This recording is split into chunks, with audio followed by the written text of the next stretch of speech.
Hey there, it's Rachel Mullins, the host of Hashtag No Filter Fridays on Public House Media.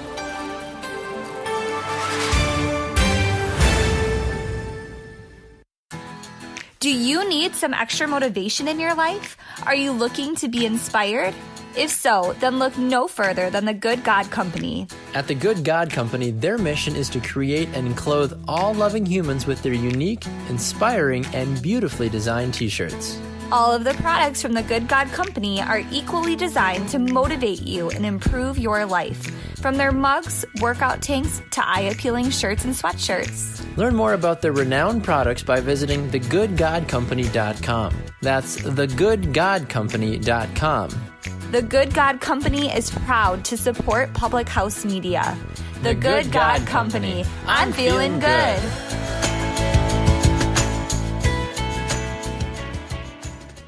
This is Baxter Colburn, host of the Verse of the Day podcast on Public House Media. Thanks for listening to the following broadcast on Public House Media. Once you're done with this episode, I hope you'll come check out my show, Verse of the Day. In Verse of the Day, we talk about practical examples on how each verse in the Bible can be applied to our daily lives and draw us a little bit closer to all that God has to offer. A new show comes out every single day, so don't forget to subscribe on iTunes so you never miss an episode of Verse of the Day podcast. Thanks again for checking out the following broadcast on Public House Media.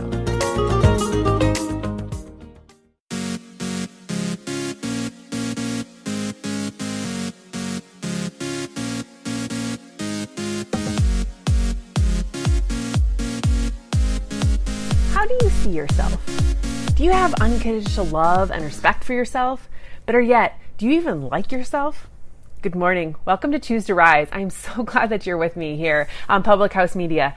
I am just super pumped and super excited to be coming live to you this morning here and sharing this message with you, because there is nothing greater than helping other people feel their best and help them rise up out of their current situation and live their best life.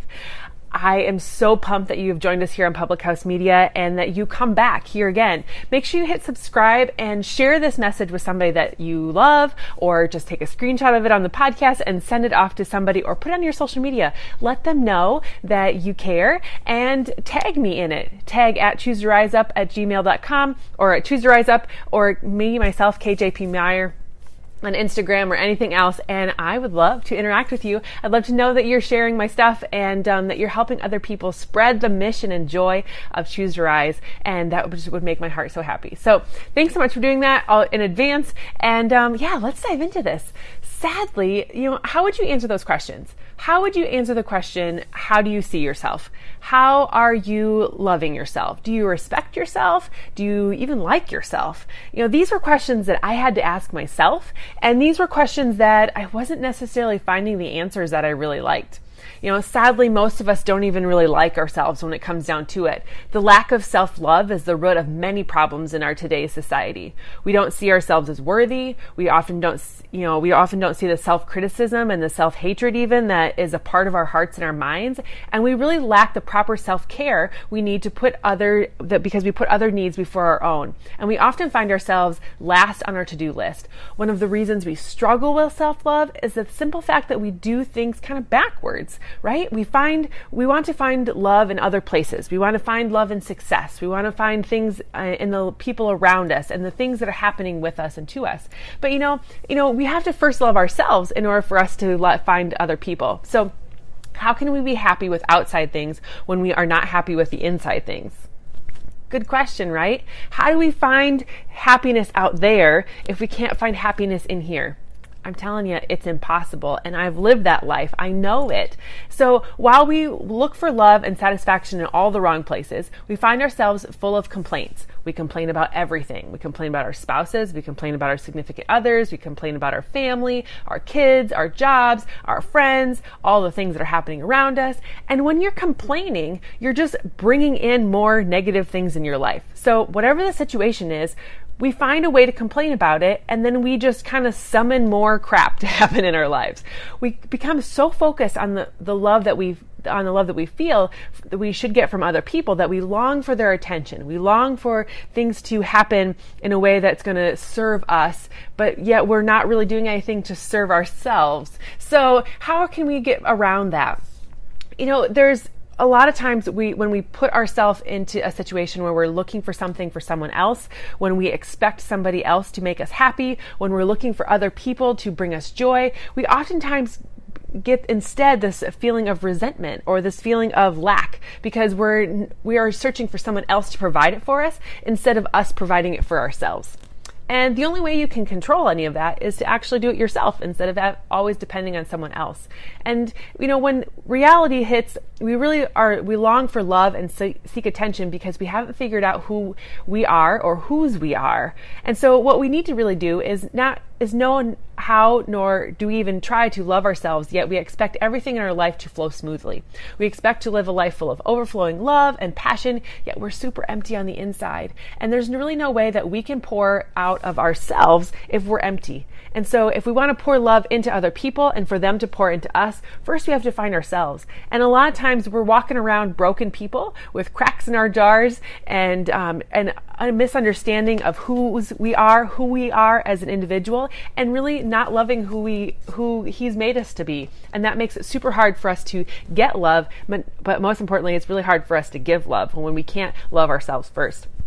So in the book of Mark, chapter 12, Jesus is questioned as to which of the commandments is the greatest, right? He's asked, which of these should we follow most? Which one is the most important? And in verse 29 through 31, we see him say, the most important one is this: Hear, O Israel, the Lord our God is the Lord is one. Love the Lord your God with all your heart and with all your soul and with all your mind and with all your strength. The second is love your neighbor as yourself, right? Love your neighbor as yourself. But here's the question. If you don't love yourself, how do you love your neighbor? He says there is no commandment greater than these. There is no commandment greater than loving your God, and loving the commandment is loving our neighbors as we love ourselves. The most important part of the scripture is as yourself. As yourself. How are you loving you so that you can love others? No wonder we live in a dark, dreary world. If we're not loving us, how can we love other people? We are loving people as we love ourselves, right? That's the whole backwards mentality. In order for those words to really love your neighbor, you have to first love yourself. We can't fill someone else's tank when our own is on empty. So how can you do this? Many of us focus on loving our neighbors, but we disregard the part about loving ourselves. The second greatest commandment he calls us to do is to love ourselves first. Then we can love on others. Many people miss that. But, we run from person to person, friendship to friendship, relationship to relationship, work situation to work situation, seeking satisfaction, seeking relationship, seeking love. But we often are left unhappy, unsatisfied, and alone in the situation because we're always focusing on someone else filling our cup first. We end up back at square one, and the pattern repeats itself over and over and over again. It's a simple lesson in all of itself. Simply put, you cannot give to someone else what you first do not have. So how can you fill your own cup? How can you do that? Well, imagine trying to drive your car, but you have no gas. You won't get very far at all. Imagine someone trying to come to you and asking for $10,000, and you look at your bank account and you're like, that's not going to happen. But, what you can do, it's impossible for you to loan $10,000 because you don't have it. The same goes with love. So how do you do this? If you don't have the love inside of you, you can't give it to the outside. And that means your spouse, your significant others, your children, your family, your friends, your work colleagues. You can't effectively love anyone until you love yourself. So is it too late to love yourself? Is it too late to start this journey on your own? Is it too late to start over? No, it's not too late at all. Any moment, any choice that you make, that you can choose differently. You can choose to love yourself. You can make a change at any moment, any time in your life. If you don't learn to love yourself now, you will have a very hard time finding joy and peace to live your life. Something will always feel like it's missing. You will always be searching for and longing for and wanting more. You will live an unsatisfied life and wonder, what happened to me? How did I get to this point?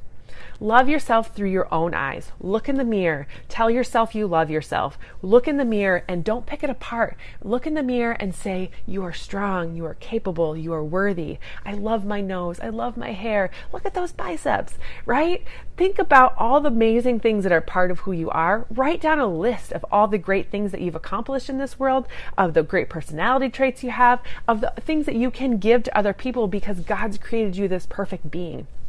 Don't get preoccupied with what others are doing or saying about you or around you or because of you, but this, all that can cause you to an attempt to mirror their actions and behaviors of their own life. So what you should do is really focus on you, right? Focus on you and the gifts and the glory that God's given you in your life. You may try to look at other people and do as they do, but all you're doing is setting yourself up for failure because you're not intended to live their life. You're intended to live your life. You cannot live someone else's life no matter how hard you try because God's created you for you. He's made you unique in this whole thing just because you are awesome. So live you. When you look in the mirror, what do you see? Do you see your mom? Do you see your sister? Do you see a coworker? Do you see a friend? Do you see yourself? No, you see the only person in that mirror is you. And those eyes looking back at you are yours. When you look in that mirror, see yourself as God sees you, a perfect, precious child of God, His creation, His masterpiece. You are unique. You are beautiful. You are talented. You are so loved by Him, and that is all that matters. So don't pick yourself apart. Don't go looking for all the flaws and all the negativity. You just need to worry about what is beautiful, what is strong, and the more you focus on the good things, the more good things are going to come into your life. These past few years, I have been on a self-love journey. I started in the depths of self-hatred. I started on the depths of the empty tank.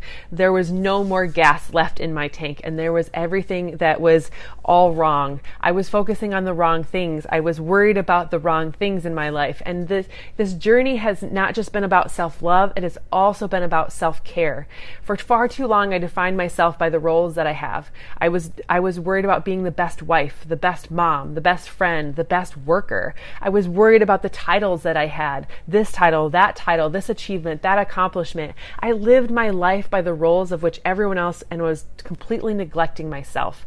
I reached a point where I had this complete burnout of I just can't do this anymore. And I was super frustrated. And I just wondered, what is happening to me? I thought when I got to this point in my career, I thought when I got to this point in my life that I'd be happy.